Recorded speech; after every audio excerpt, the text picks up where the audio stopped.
Maintenant, nous allons passer aux aspects plus juridiques avec une intervention de Aude Mirkovic. Aude est maître de conférences en droit privé. Elle est directrice juridique de Juristes pour l'enfance. Et vous avez commis plusieurs livres en rouge et noir. Et puis la PMA, un enjeu de société. Va-t-on enfin prendre les droits de l'enfant au sérieux? Aude, je vous laisse la parole. Eh bien, merci beaucoup. Alors, nous sommes là pour envisager quelques aspects juridiques. Comment est-ce que le droit reçoit finalement ces questionnements de genre chez les personnes, et en particulier chez les enfants et adolescents? Alors déjà, je vais poser une question. Est-ce que les questionnements d'une personne liés à son genre intéressent le droit? On peut quand même se le demander parce que l'identité de genre d'une personne, on l'a compris, renvoie à un ressenti intime de chacun, subjectif, évolutif, fluide, à tel point que récemment à l'Assemblée nationale, le député Bastien Lachaud a affirmé qu'il y a, je cite, autant d'identités de genre que d'êtres humains sur cette planète.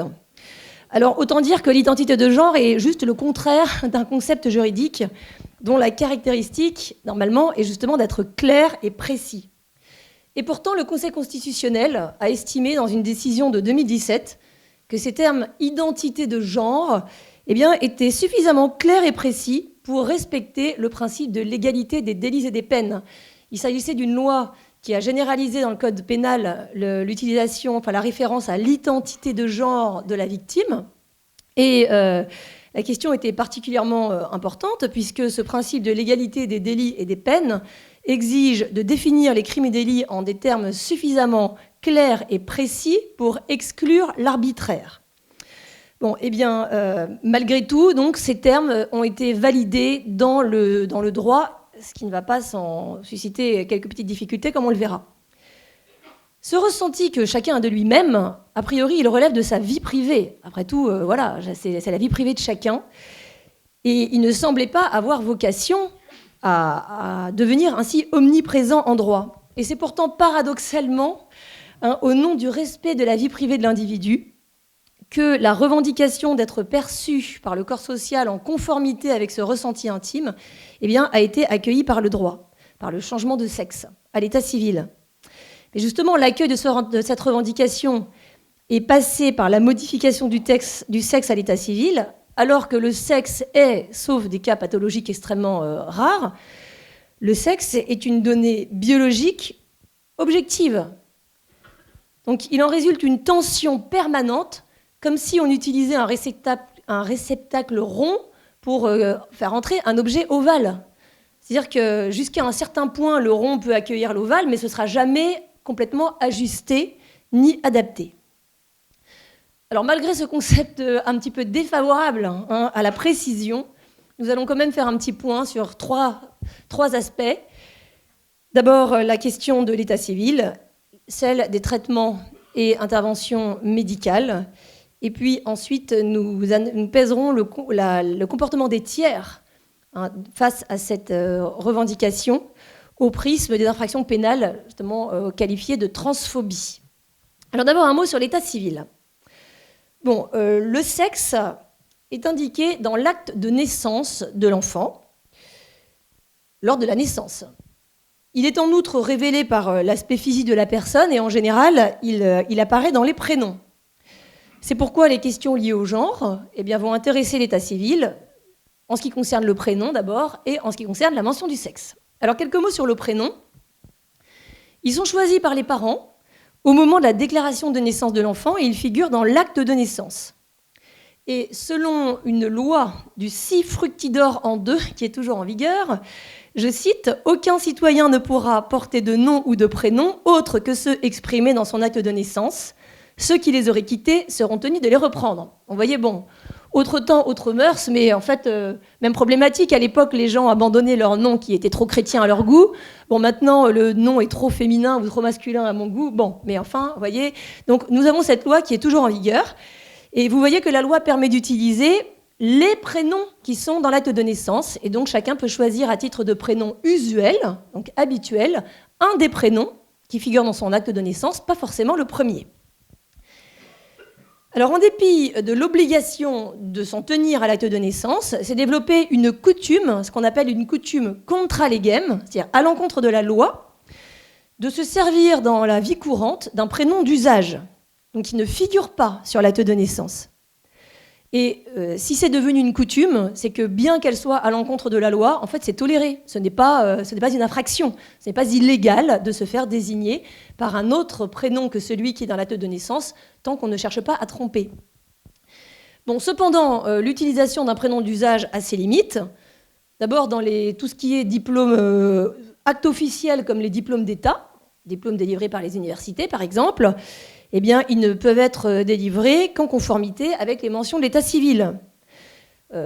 L'utilisation d'un prénom d'usage est tolérée, mais enfin, elle est quand même source de complexité. On a une jurisprudence fournie justement sur les confusions de personnes à ce sujet. Et en tout état de cause, le choix d'un prénom d'usage est une coutume qui n'a pas de fondement légal et qui ne peut pas être imposée aux tiers. D'autant plus que si l'utilisation d'un prénom autre présente vraiment un intérêt crucial pour l'intéressé, il peut changer de prénom. En effet, le Code civil permet de changer son prénom, y compris pendant la minorité de l'enfant, et c'est une démarche qui est assez simple. La demande est faite à l'officier d'état civil à la mairie, et l'officier d'état civil aujourd'hui entérine la demande, sauf s'il estime qu'elle ne revêt pas un intérêt légitime, et dans ces cas-là, il informera le procureur qui pourra décider ou non de s'opposer au changement. Pour les mineurs, il faut l'accord explicite des deux parents.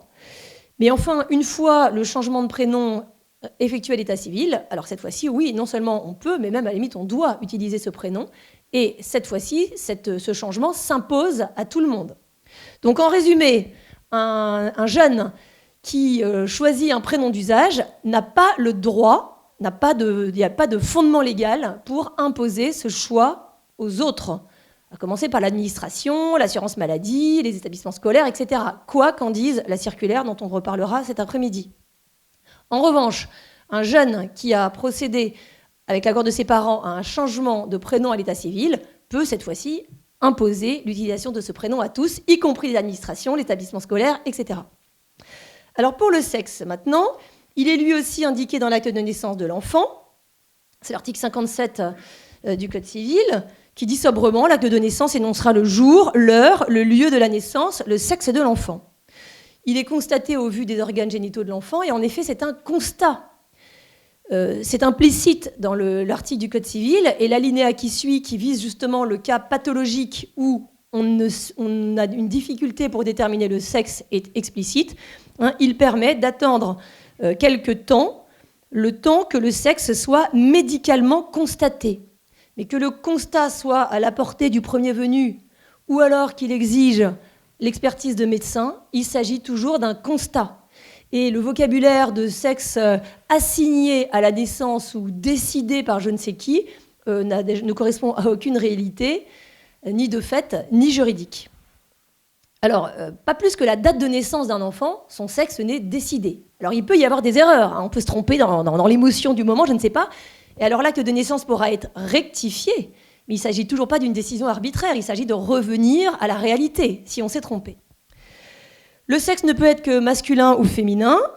Le Code civil ne le dit pas de façon explicite, parce que le Code civil n'est pas un dictionnaire de la langue française, et on ne précise dans la loi que ce qui est susceptible de difficultés d'interprétation ou de litige.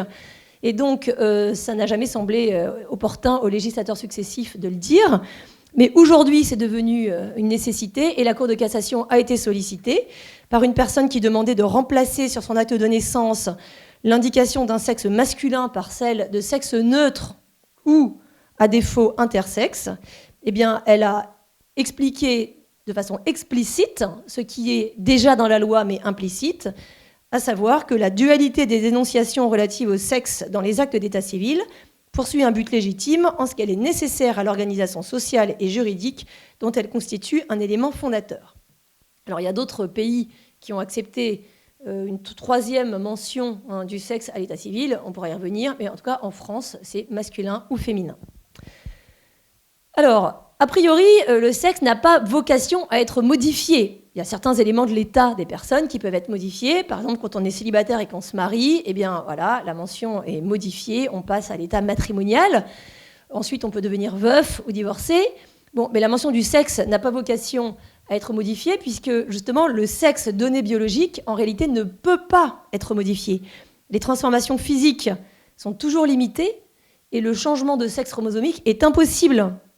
Et puis en plus, certains aspects liés à l'apparence de l'autre sexe sont toujours provisoires, puisqu'ils sont suspendus à la prise continue d'hormones pendant toute la vie de la personne. Bon, malgré tout, la jurisprudence d'abord, puis la loi a accueilli donc, la demande de changement de sexe.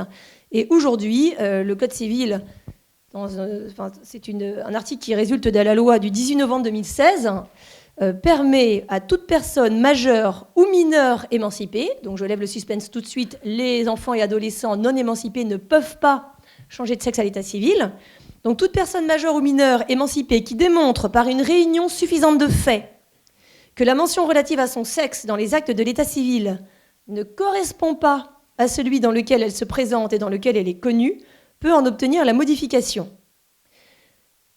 Et l'article continue que le fait de ne pas avoir subi de traitements médicaux, par exemple une opération chirurgicale, ne peut pas fonder le rejet de la demande. Donc on peut changer de sexe sans modification morphologique. Alors les éléments, les faits qui peuvent être apportés au soutien de la demande sont le fait de se présenter publiquement comme appartenant au sexe revendiqué, le fait d'être connu sous ce sexe et éventuellement d'avoir obtenu un changement de prénom. Mais la liste de ces faits est purement indicative. Et on peut quand même déjà relever le paradoxe qu'il y a, tout en niant à la réalité du corps de l'individu toute pertinence pour désigner le sexe, et bien du coup a donné une importance démesurée à ces aspects que sont l'apparence, le comportement, le vêtement. En réalité, on verse directement dans des stéréotypes, par ailleurs décriés. Bon, cela dit, ces stéréotypes ne sont pas forcément nécessaires, puisque les faits complètement stéréotypés, le fait d'être connu sous un sexe, c'est quoi un comportement d'homme ou de femme ? Bon, ce comportement n'est pas forcément nécessaire, puisque la liste est indicative, et en réalité, ce qui compte, c'est la volonté de la personne, c'est le critère ultime. Donc le changement de sexe, finalement, se fait sur la seule volonté de l'individu. Et dire la circulaire de présentation de la réforme renvoie explicitement à l'identité de genre, même si le Code civil lui-même n'emploie pas ce terme, expression qui renvoie directement au ressenti, donc à ce que la personne ressent et décide de faire de ce ressenti. En plus, la loi ne fixe aucune limite au nombre de changements de sexe, et dès lors qu'elle n'exige pas de traitement irréversible, eh bien, elle ouvre la possibilité d'aller-retour d'un sexe à l'autre en fonction de l'évolution du ressenti de chacun. Alors, donc la difficulté, vous voyez, elle vient de ce que le sexe donné objective et sollicité pour exprimer ce qui relève d'une conviction intime de la personne, son identité de genre. Mais est-ce que c'est le rôle de l'état civil de renseigner la société sur le ressenti intime de chaque personne ?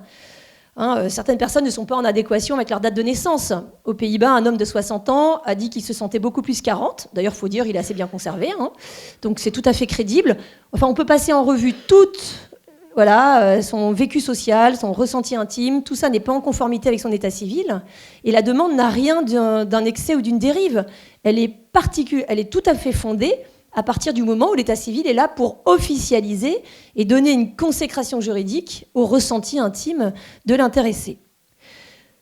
Ce changement a été octroyé en droit au nom du respect de la vie privée, mais en réalité, ça déborde la vie privée des intéressés, parce que ça se répercute sur autrui, et en particulier sur les enfants. Et la loi n'a pas prévu ce qui se passe lorsqu'une personne qui a ainsi changé de sexe à l'état civil engendre par la suite des enfants. Et le cas n'a pas tardé à se présenter avec un homme qui était marié avec une femme depuis 10 ans, qui avait déjà 2 enfants. Au bout de 10 ans de mariage, il a demandé à changer de sexe, il est devenu civilement une femme, sauf que, comme il avait gardé ses attributs masculins, il a engendré un enfant que sa femme a mis au monde, et donc il a demandé à être reconnu comme mère non gestatrice. Donc la Cour de cassation finalement a fini par approuver la Cour d'appel qui avait refusé cette mention.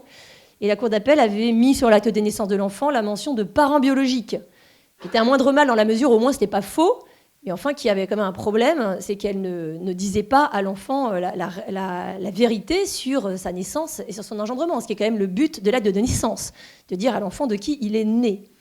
Bon, et donc la Cour de cassation a approuvé la Cour d'appel d'avoir refusé de reconnaître cet homme devenu femme comme mère, et l'affaire est renvoyée à une cour de renvoi, donc on attend l'épilogue en effet.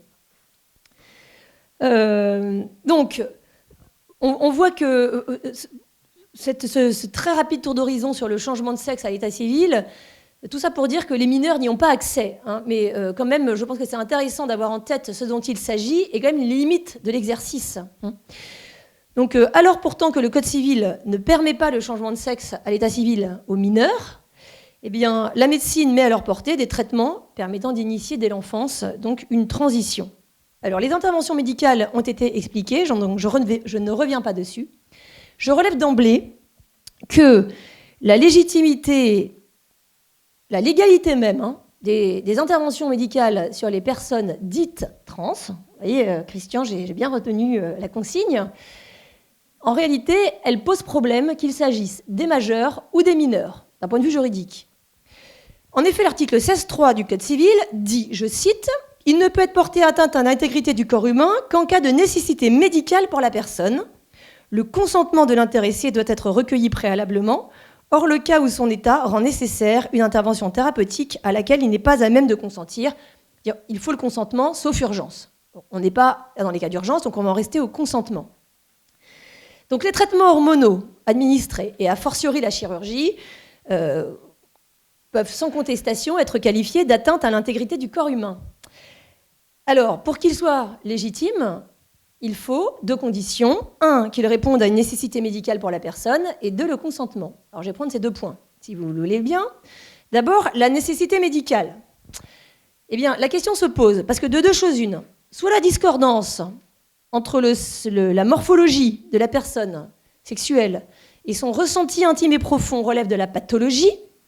Et alors, dans ces cas-là, en effet, une intervention médicale peut être envisagée dans le cadre d'une prise en charge thérapeutique. Bon, alors là, on peut quand même s'interroger sur la qualité des soins, parce que on essaie de transformer le corps de la personne en sachant que la transformation va être source de beaucoup de difficultés et qu'elle ne sera jamais complète. Alors, est-ce qu'on n'attend pas plutôt des médecins, pas d'offense à Anne-Laure, qu'ils aident la personne à accepter son corps plutôt que de le transformer d'une manière qui ne sera jamais aboutie et jamais totalement satisfaisante? Bon, je me contente de poser la question du point de vue de l'exigence de l'article 16.3 du Code civil. Bon, de toute façon, dans tous les cas, même si on intervient dans une perspective dite thérapeutique, se pose la question des limites. Jusqu'à quel point est-ce que les médecins vont accepter de conformer le corps de la personne à son ressenti intime? Aux États-Unis, on a vu on voit tout, mais un jeune qui, dans son ressenti intime, lui, s'estime bien un garçon, ce qu'il aime, est coréen. Et donc, il a subi des chirurgies. Là, maintenant, déjà, il a les yeux bridés. Et jusqu'où est-ce que les médecins vont le transformer pour le faire correspondre à son ressenti? En tout cas, quelle que soit son apparence, moi, je ne suis pas sûre que la Corée lui délivre un passeport. Bon, ça, c'était la première hypothèse. Soit cette discordance entre le physique et le ressenti intime est une situation pathologique, mais déjà, les soins qui sont proposés, quand même, interrogent en termes de qualité des soins. Soit cette discordance entre le sexe physique de la personne et son ressenti intime n'a rien à voir avec une pathologie, et c'est le discours aujourd'hui dépathologisant des personnes concernées. Et alors, dans ces cas-là, les actes médicaux n'ont rien de thérapeutique. Et donc, deux conséquences. Bon, déjà, la première, très concrète, aucune raison d'être pris en charge par l'assurance maladie, parce que quand même, il faut savoir que la prise en charge des personnes dites trans se fait à 100% au titre des affections longue durée. Et puis surtout, ces actes pourraient même carrément tomber sous le coup de la loi en tant qu'atteinte volontaire à l'intégrité physique, puisqu'ils ne sont pas justifiés par une nécessité médicale, puisque de l'aveu même des personnes, de l'affirmation même des intéressés, il n'y a rien de pathologique. Donc là, il y a une contradiction qu'il faut avoir à l'esprit, parce qu'on ne peut pas à la fois nier toute forme de pathologie et réclamer une prise en charge au titre des affections longue durée. Il y a un moment, il faut quand même savoir de quoi on parle. Alors certes, il y a une Contestation croissante, justement, de l'exigence thérapeutique. Et il y a tout un mouvement qui se développe, y compris dans le droit, en faveur de l'autodétermination de la personne, et qui serait seul juge de ce qui est bon pour son corps. Et finalement, le seul critère de la légitimité d'une intervention, ce serait le consentement, la volonté. Alors, un mot pour les adultes, mais enfin, on voit tout de suite que si on s'en tient au seul consentement, chez les jeunes, on va se heurter à l'incapacité pour un jeune d'apporter ce consentement. Mais même chez les adultes, il y a un précédent en matière médicale, c'est la chirurgie esthétique. En effet, il s'agit d'actes chirurgicaux qui tendent à modifier l'apparence corporelle d'une personne à sa demande, sans visée thérapeutique ou reconstructrice. C'est le Code de la santé publique. Et la loi n'interdit pas la chirurgie esthétique, puisque même elle la réglemente. Elle prévoit en revanche une information renforcée du patient, des délais de réflexion, et la jurisprudence est exigeante dans l'appréciation de la balance avantage-risque, dès lors qu'il n'y a pas de finalité thérapeutique. Autant quand il y a vraiment un gain thérapeutique à attendre, on peut prendre un certain risque. Il y a une prise de risque qui est tolérée dans l'acte médical. Mais quand il n'y a pas de pathologie à soigner, le risque, à défaut d'être zéro, doit être vraiment minime. On pourrait penser à assimiler finalement les actes médicaux réalisés sur des personnes en transition à de la chirurgie esthétique. Ça permettrait de se mettre en cohérence avec le refus de la pathologisation. Et dans ces cas-là, il va falloir en tirer les conséquences, justement en termes de prise en charge, que ce soit des soins eux-mêmes ou des accidents médicaux. La prise en charge par l'assurance maladie est totalement exclue explicitement par la loi pour la chirurgie esthétique. L'indemnisation des dommages subis est totalement exclue par la loi également, par l'Office national d'indemnisation des accidents médicaux. Donc la logique voudrait que la même solution s'applique aux actes intéressant les personnes en transition. Mais j'en arrive aux mineurs. S'agissant d'actes sans finalité thérapeutique, puisqu'il n'y a pas de pathologie, la question du consentement, déjà centrale pour l'acte médical, se pose, et l'acte médical sans visée thérapeutique, se pose de façon cruciale pour les mineurs. Alors, je rappelle en 2 mots l'exigence du consentement en droit pour les actes médicaux. Toute personne prend, c'est la loi, avec le professionnel de santé, et compte tenu des informations et des préconisations qu'il lui fournit, les décisions concernant sa santé. Aucun acte médical, aucun traitement ne peut être pratiqué sans le consentement libre et éclairé de la personne, consentement qui peut être retiré à tout moment. S'agissant des mineurs, le consentement à l'acte médical est donné par les parents, et la loi ajoute que le consentement du mineur doit être systématiquement recherché s'il est apte à exprimer sa volonté et à participer à sa décision. Donc on peut considérer que s'agissant des enfants ou des adolescents, ils sont capables de participer à la décision, et donc d'exprimer leurs sentiments, ce qu'on appelle leur volonté. Mais enfin, voilà, vous avez compris, c'est le consentement des parents qui est le consentement juridique à l'acte médical. Le consentement du mineur est recherché s'il est apte, et il participe à la décision, mais la décision n'est pas la sienne. Donc c'est tout simplement l'application des principes de l'autorité parentale. Alors on relève quand même une tendance récurrente en droit de la santé, au fil des réformes, à tenter de soustraire l'enfant de plus en plus à l'autorité des parents, sous prétexte bien sûr de le protéger, parce que l'enfant qui ne veut pas que ses parents soient au courant risquerait de ne pas être pris en charge, donc on lui permet d'avoir accès à la contraception, à l'avortement et finalement pas mal de choses en dehors sans même que les parents soient mis au courant. Mais enfin, normalement, les actes médicaux qui sont proposés dans le processus de transition ne relèvent pas de ces catégories caractérisées quand même pas mal par l'urgence, et donc il faut le consentement des 2 parents. Donc ça me permet d'attirer l'attention sur le fait que le consentement de l'enfant est en soi complètement insuffisant et ne dédouane en rien les adultes, à commencer par les parents, mais aussi les médecins. Autrement dit, si un jour un enfant reproche les actes qu'il a subis pendant son enfance ou son adolescence, personne ne pourra s'abriter derrière un prétendu consentement de l'enfant. De toute façon, en dehors du fait que la loi exige, pour l'instant, le consentement des parents, quelle pourrait bien être la réalité d'un prétendu consentement de l'enfant ? Ça a été largement déjà évoqué. L'enfance, l'adolescence, ce sont des périodes de questionnement, de tâtonnement, d'interrogation, d'exploration de plein de choses. Et l'enfant, l'adolescent n'a pas la capacité de peser des décisions au prisme de leurs conséquences réelles. Et c'est pourquoi la responsabilité de tous les adultes à l'égard des parents, à l'égard des enfants, mérite d'être sérieusement posée. C'est son immaturité structurelle qui fonde son incapacité juridique, l'incapacité juridique de la minorité, qui ne fait que relayer le fait que l'enfant puis l'adolescent n'a pas la capacité de s'engager dans des actes graves en connaissance de cause. Alors comme le temps passe, je dirais juste des médecins, parce qu'on va parler plutôt de l'école et des autres adultes cet après-midi, mais la responsabilité peut être engagée déjà en raison du caractère non thérapeutique des actes, invasifs, graves, lourds, et avec des conséquences parfois définitives, et y compris si les parents donnaient leur consentement. Parce que lorsqu'un patient supplie un médecin de réaliser des actes déraisonnables ou qui ne correspondent pas à l'intérêt du patient, c'est au médecin de dire non. Et les parents, à la limite, peuvent au moins avoir l'excuse d'être poussés par leurs enfants. Parfois, ils sont sous la contrainte d'un chantage au suicide, mais c'est au médecin de dire non à la demande, même et à l'insistance du patient. Bon, ça ne dédouane pas les parents non plus, mais ce que je veux dire, c'est que le médecin ne pourra pas s'appuyer non plus sur le consentement des représentants légaux. Alors, en plus de ça, le mal-être lié au genre de l'enfant est souvent en fait la face visible d'un mal-être plus global et qui camoufle peut-être des vraies pathologies.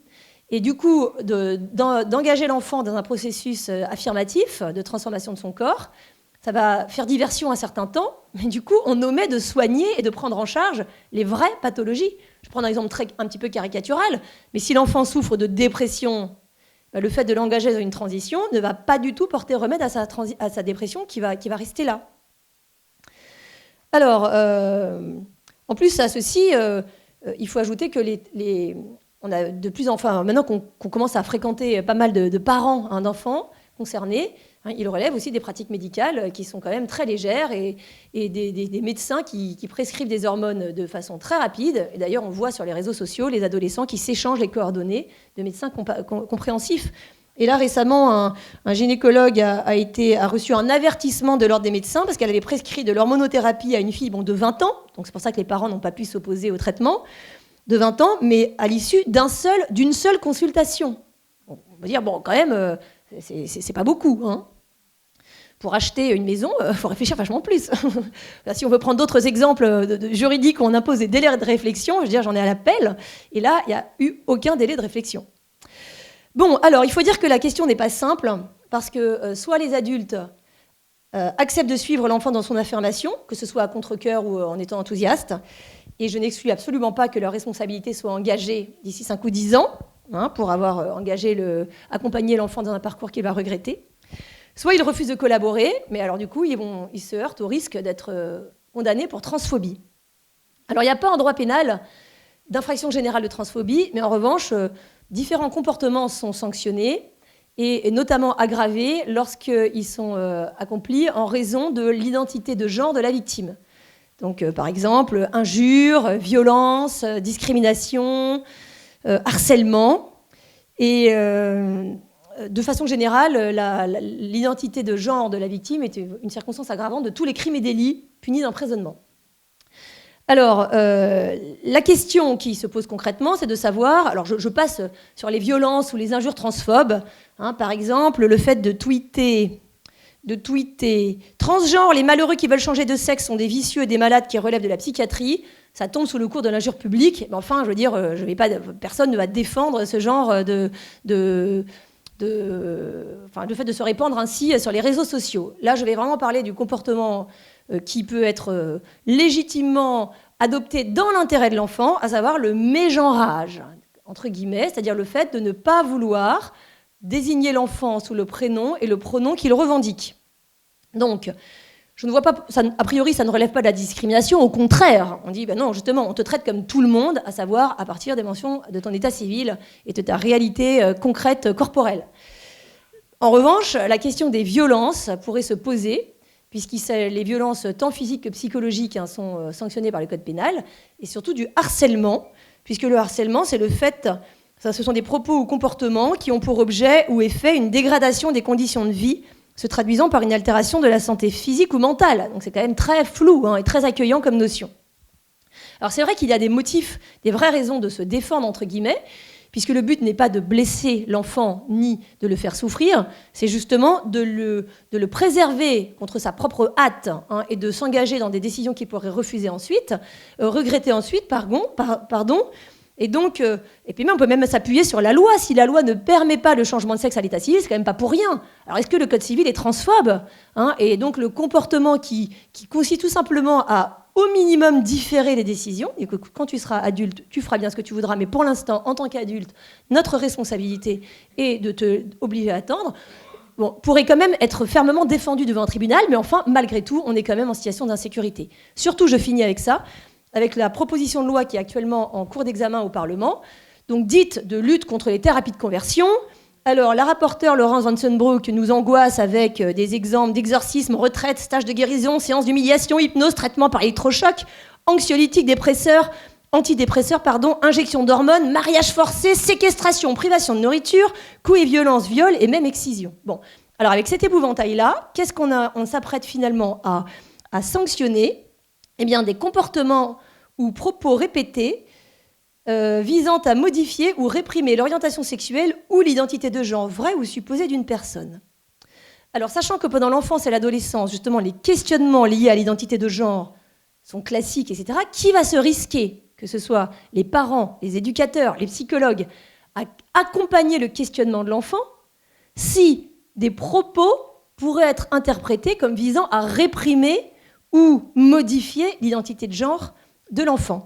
Et la question a été posée clairement à la rapporteure en séance plusieurs fois. Est-ce que des parents pourraient continuer à s'opposer à une mastectomie sur leur fille? Parce que Robert Debré, il commence quand même à 14 ans. Hein. En tout cas, c'est ce qu'ils disent. Eh bien, la rapporteure n'a pas répondu à la question. Et pire, quand elle a rejeté un amendement qui visait à aggraver les peines, parce que, je la cite, « Il ne faut pas proposer des peines trop lourdes qui peut-être retiendraient les victimes, par exemple de déposer plainte contre leurs parents pour juste des propos ou pour juste quelque chose de minime. » Donc on est un peu loin des mariages forcés, de la séquestration et de la privation de nourriture. Hein. Voilà, donc en conclusion, donc ce texte va arriver au Sénat.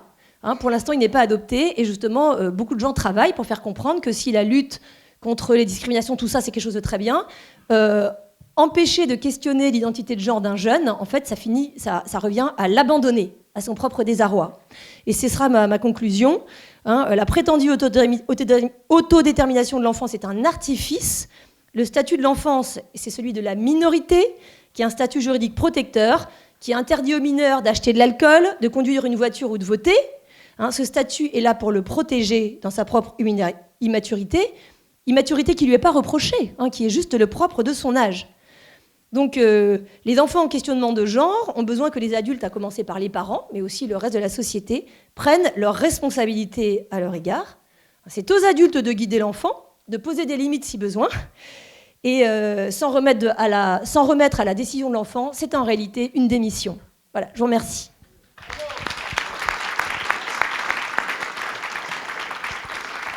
Merci beaucoup, Aude.